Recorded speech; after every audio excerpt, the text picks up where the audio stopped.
Hello guys, आज का यह वीडियो बहुत ही ज़्यादा इम्पोर्टेंट है क्योंकि आज के इस वीडियो में हम लोग पार्ट्स ऑफ स्पीच को आइडेंटिफाई करेंगे जो कि इंग्लिश का रूट है। क्योंकि बिना पार्ट्स ऑफ स्पीच सीखे आप इंग्लिश नहीं सीख सकते हैं, ठीक है। और इस प्रैक्टिस सेट में मैंने 21 क्वेश्चंस लिए हैं जिसमें से लास्ट का एक क्वेश्चन आप लोगों के लिए रहेगा। और ये सारे क्वेश्चंस सभी टाइप के कॉम्पिटेटिव एग्जाम्स के लिए इम्पोर्टेंट है, इसलिए आप सभी लोग वीडियो में अंत तक बने रहिएगा। तो चलिए हम बिना टाइम वेस्ट किए क्वेश्चंस की ओर बढ़ते हैं। फर्स्ट क्वेश्चन है, द ब्लू बस अराइव्ड 10 मिनट्स लेट, यानी कि ब्लू बस जो है वो पहुंची 10 मिनट लेट से पहुंची। तो यहाँ पर जो स्मॉल ब्रैकेट में वर्ड्स लिखे गए हैं उसका हमें पार्ट्स ऑफ स्पीच बताना है कि इस सेंटेंस में ये किस तरह से यूज हुआ है। तो ब्लू की बात करें तो ये एक कलर का नाम है। ये किसका नाम है? ये जो है वो कलर का नाम है। और ये कलर जो है वो किसको डिफाइन कर रहा है, किसके बारे में एक्स्ट्रा इंफॉर्मेशन दे रहा है? तो बस के विषय में। कौन सी बस? ब्लू बस। तो बस के बारे में एक्स्ट्रा इंफॉर्मेशन दे रहा है। बस क्या है? ये एक थिंग है, यानी कि थिंग मतलब कि ये अपने आप में नाउन है।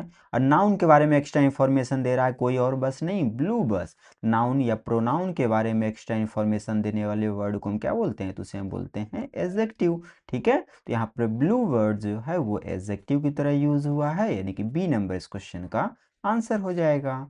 सेकंड नंबर क्वेश्चन है, she quickly finished her homework before dinner, यानी कि उसने जल्दी से फिनिश कर लिया अपने होमवर्क को।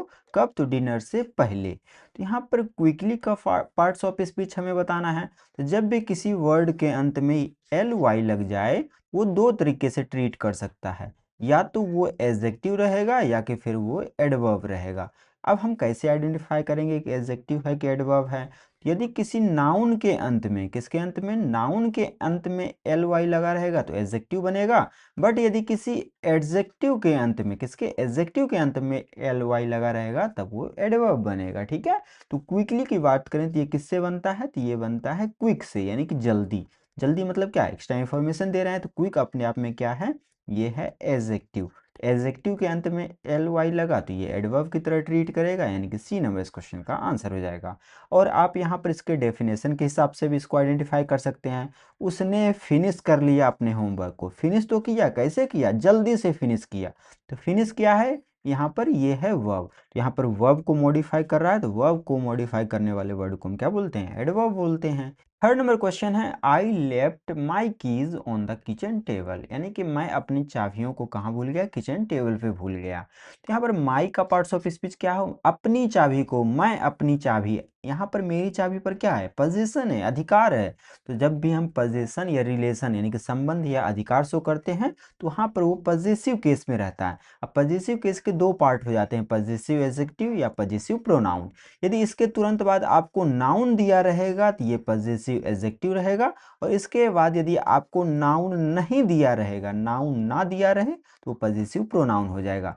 मैं अपनी चाबी को भूला, चाबी यहाँ पर ये क्या है? ये है नाउन। तो नाउन तुरंत मिल गया, यानी कि ये क्या है? ये पॉजिटिव एडजेक्टिव है। सी नंबर इस क्वेश्चन का आंसर हो जाएगा, ठीक है। बट यदि यही सेंटेंस ऐसा रहता है कि दीज कीज आर माइन, ये चाबियां किसकी हैं? मेरी हैं। तो यहाँ पर भी हम अधिकार या संबंधी बता रहे हैं, यहाँ भी पोजीशन ही शो कर रहे हैं। बट यहाँ पर माइन जो है इसके तुरंत बाद हमें नाउन नहीं मिल रहा थी। ये किस तरह से यूज हो रहा है सेंटेंस में? इस सेंटेंस में ये पॉजिटिव प्रोनाउन है और इस सेंटेंस में ये पॉजिटिव एडजेक्टिव है, ठीक है। फोर्थ नंबर क्वेश्चन है, alas we lost the game in the final minute, यानी कि हम अंतिम मिनट में गेम को क्या कर गए? हार गए। तो यहाँ पर हम शोरों के साथ बोल रहे हैं, दुख के साथ बोल रहे हैं कि हम मैच हार गए। तो जब इस तरह से हम सडन फीलिंग को एक्सप्रेस करते हैं, यानी कि अपने फीलिंग्स को व्यक्त करते हैं, तब वहाँ पर वो जो है वो किस तरह से यूज होता है? तो वो इंटरजेक्शन कहलाता है, ठीक है। इंटरजेक्शन यानी कि विस्मयादि बोधक वर्ड्स। बी नंबर इस क्वेश्चन का आंसर हो जाएगा, ठीक है। तो अब सडन फीलिंग में जैसे कि आप जॉय को एक्सप्रेस कर रहे हो, ग्रीफ को, सोरो को, ठीक है। फिफ्थ नंबर क्वेश्चन है, either of the two paths leads to the village, यानी कि दो पाथ्स, दो रास्तों में से कोई एक जो है वो कहाँ जाती है? विलेज की ओर जाती है, गांव की ओर जाती है। यहाँ पर ईदर का पार्ट्स ऑफ स्पीच क्या होगा? ईदर की बात करें तो ये डिटरमिनर की तरह भी यूज होता है, ये प्रोनाउन की तरह भी यूज होता है। यदि इसके तुरंत, ईदर के तुरंत बाद आपको नाउन मिल जाएगा, ईदर के तुरंत बाद यदि नाउन रहेगा तो वो डिटरमिनर रहेगा, ठीक है। डिटरमिनर जो है अपने आप में क्या होता है, ये एडजेक्टिव का ही पार्ट होता है। एडजेक्टिव को तुरंत बाद अपने नाउन चाहिए, यहाँ ईदर के तुरंत बाद तो नाउन मिल नहीं रहा है, यानी कि डिटरमिनर इसका राइट आंसर नहीं होगा। अब हमारे पास प्रोनाउन बच रहा है, प्रोनाउन इस क्वेश्चन का आंसर हो जाएगा। ठीक है, तो जब भी आपको क्या दिया रहे, ईदर तो मिलेगा ही, इसके तुरंत बाद नाउन ना मिलकर ऑफ मिल जाए या नीदर के बाद भी ऑफ मिल जाए, तो ऑफ रहेगा तब समझ जाना कि किस तरह से यूज हो रहा है, तो ये प्रोनाउन की तरह यूज हो रहा है। ठीक है, 6 नंबर क्वेश्चन है, the flowers in the garden are blooming beautifully, यानी कि गार्डन में फ्लावर्स जो हैं वो सुंदर तरीके से खिल रहे हैं। तो यहाँ पर ब्यूटीफुली का पार्ट्स ऑफ स्पीच बताना है। तो कोई चीज़ यदि सुंदर रहेगा, कोई चीज़ जो है यदि ब्यूटीफुल है, ठीक है, तो चीज़ ब्यूटीफुल है तो चीज़ के बारे में एक्स्ट्रा इन्फॉर्मेशन दे रहे हैं, तो ये एडजेक्टिव रहेगा। ठीक है, अब इसमें ब्यूटीफुल में एल वाई लग गया, तो एडजेक्टिव में एल वाई लगता है तो क्या बनता है, ये एडवर्ब बन जाता है। मैंने फर्स्ट क्वेश्चन में ही बताया था, नाउन में कहाँ है, ये रहा, नाउन में एल वाई लगाएंगे तो एडजेक्टिव बनेगा, बट एडजेक्टिव में आप एल वाई लगाएंगे तो ये एडवर्ब बन जाएगा। ठीक है, तो यहाँ पर ये एडजेक्टिव में एल वाई लगा तो यानी कि एडवर्ब हो जाएगा। और आप डेफिनेशन के बेसिस पे भी निकाल सकते हैं, खिल तो रहे हैं, कैसे खिल रहे हैं, ब्यूटीफुली तरीके से। तो खिलना क्या है, ये अपने आप में वर्ब है, और किस तरह से खिल रहे हैं, तो वर्ब को मॉडिफाई कर रहा है, तो वर्ब को मॉडिफाई करने वाले वर्ड को हम क्या बोलते हैं, एडवर्ब बोलते हैं। डी नंबर इस क्वेश्चन का आंसर हो जाएगा। 7th नंबर क्वेश्चन है, everything is going according to plan, यानी कि हर चीज प्लान के अनुसार ही हो रहा है। तो आपको 3 वर्ड्स को याद रखना है। फर्स्ट तो थिंग वाला याद रखना है, दूसरा आपको बॉडी वाला याद रखना है, और तीसरा आपको वन वाला याद रखना है। इनसे जो भी प्रोनाउन जो भी चीज़ें बनती हैं सब के सब क्या कहलाएंगे, प्रोनाउन कहलाएंगे। जैसे कि एवरीथिंग, समथिंग, एनीथिंग, नथिंग। और बडी में जैसे कि somebody, anybody, nobody, everybody. One में जैसे कि सम वन, एनी वन, सम नो वन, एवरी वन। ये सब के सब जो हैं किस टाइप के प्रोनाउन है, ये सब के सब जो हैं वो इंडेफिनेट प्रोनाउन है। इसका नाम क्या कहलाता है, ये इसको हम बोलते हैं इंडेफिनेट प्रोनाउन। ठीक है, तो ये भी थिंग से ही बना हुआ है, तो यहाँ पर भी ये इंडेफिनेट प्रोनाउन है, यानी कि बी नंबर इस क्वेश्चन का आंसर हो जाएगा। 8th नंबर क्वेश्चन है, success requires hard work and dedication, यानी कि सफलता के लिए हार्ड वर्क चाहिए और डेडिकेशन चाहिए। तो यहाँ पर सक्सेस का पार्ट्स ऑफ स्पीच क्या होगा, इसको चाहिए ये चीज़, ये दोनों चीज़ चाहिए इस चीज़ को। तो ये सेंटेंस का क्या बन रहा है, सक्सेस, ये सब्जेक्ट बन रहा है, ये सेंटेंस का सब्जेक्ट बन रहा है, ये रहा उसका वर्ब, सब्जेक्ट का वर्ब ये रहा, और बाकी चीज़ ये जो है अदर वर्ड्स हो गए। तो सब्जेक्ट बनने के लिए किसी भी सेंटेंस में क्या चाहिए, तो सेंटेंस का सब्जेक्ट जो है एक नाउन बन सकता है अथवा प्रोनाउन बन सकता है। अब वो चाहे नाउन फ्रेज भी हो सकता है, नाउन अथवा प्रोनाउन जो है सेंटेंस का सब्जेक्ट बनता है। तो सक्सेस तो किसी तरह से प्रोनाउन है नहीं, यानी कि सक्सेस जो है इस सेंटेंस में नाउन की तरह यूज हुआ है, जो कि सेंटेंस में सब्जेक्ट है। ठीक है, इस क्वेश्चन का right answer option number C हो जाएगा। 9th नंबर क्वेश्चन है, the weather was extremely cold last night, यानी कि वेदर जो है बहुत ज़्यादा ठंडा था पिछली रात्रि में। तो एक्सट्रीमली का पार्ट्स ऑफ स्पीच क्या होगा, वेदर कैसा था, वेदर जो है वो कोल्ड था, तो वेदर हो गया नाउन। ठीक है, वेदर के बारे में एक्स्ट्रा इन्फॉर्मेशन दी है, तो नाउन के बारे में एक्स्ट्रा इन्फॉर्मेशन देने वाले वर्ड को हम एडजेक्टिव बोलते हैं।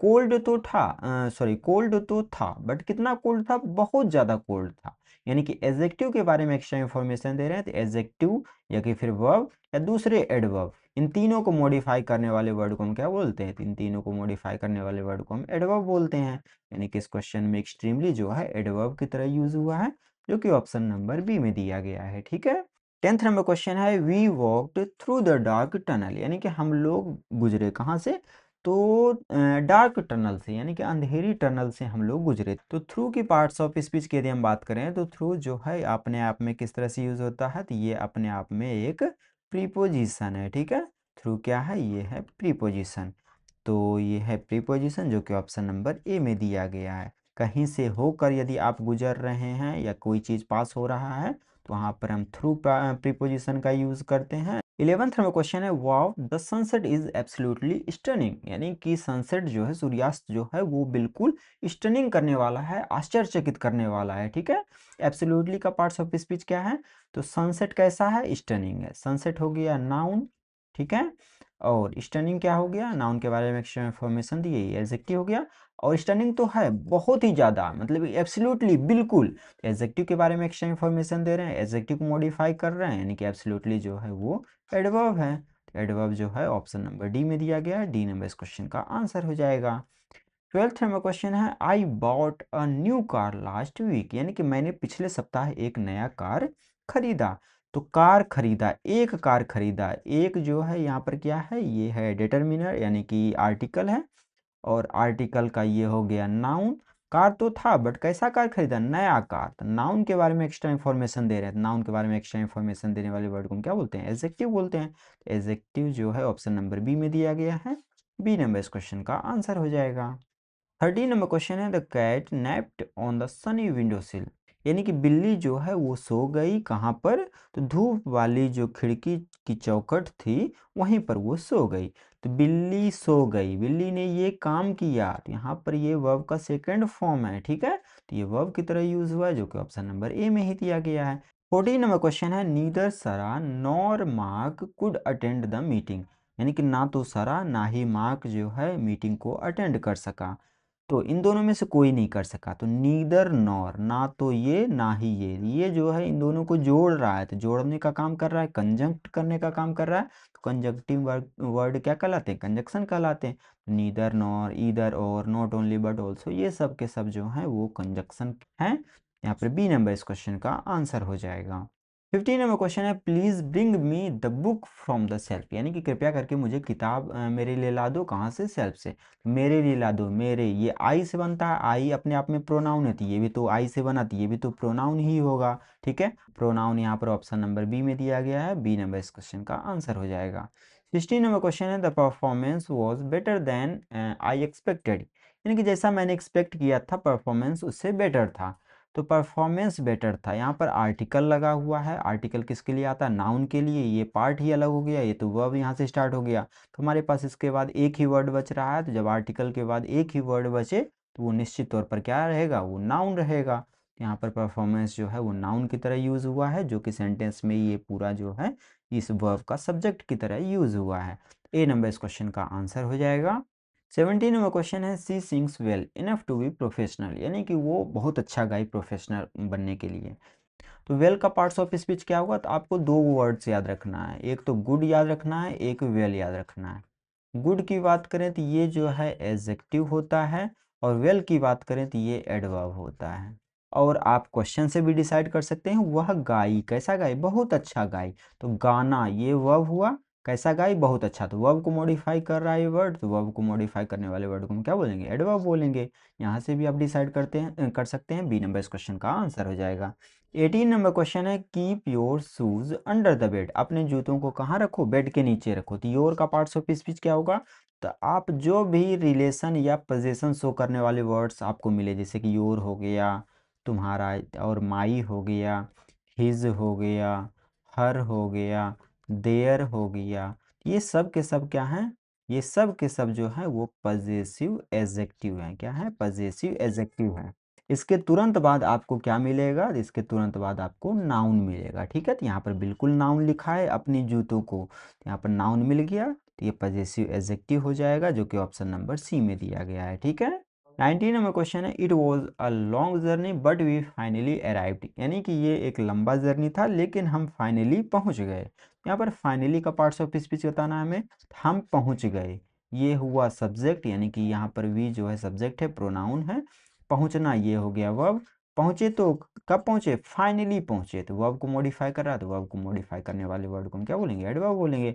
फाइनली जो है वो फाइनल से बनता है, फाइनल एडजेक्टिव है, एडजेक्टिव में एल वाई लग गया तो यानी कि एडवर्ब बन जाएगा। एडवर्ब जो है ऑप्शन नंबर सी में दिया गया, सी नंबर इस क्वेश्चन का आंसर हो जाएगा। 20 एंड लास्ट क्वेश्चन है, इसके बाद का 21 नंबर क्वेश्चन जो है वो आप लोगों के लिए रहेगा, जिसका आंसर आप लोगों को कमेंट बॉक्स में देना रहेगा, ठीक है।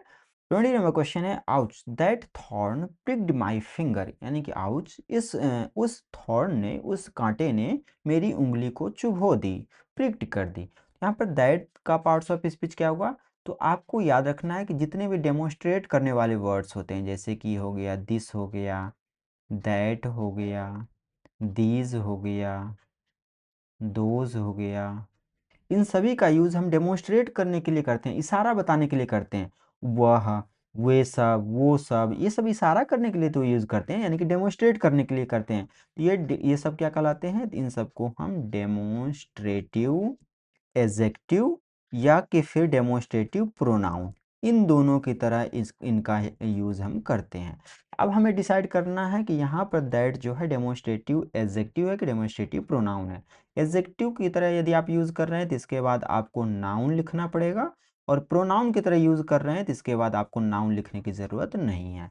तो यहाँ पर थॉर्न, उस कांटे ने, तो कांटा क्या है, ये है नाउन, तो नाउन मिल गया यानी कि डेमोन्स्ट्रेटिव एडजेक्टिव है। तो यहाँ पर दैट जो है डेमोन्स्ट्रेटिव एडजेक्टिव की तरह यूज़ हुआ है, यानी कि डी नंबर इस क्वेश्चन का आंसर हो जाएगा। ठीक है, ये रहा 21 नंबर क्वेश्चन आप लोगों के लिए। इसका आंसर आप लोग कमेंट बॉक्स में दीजिए।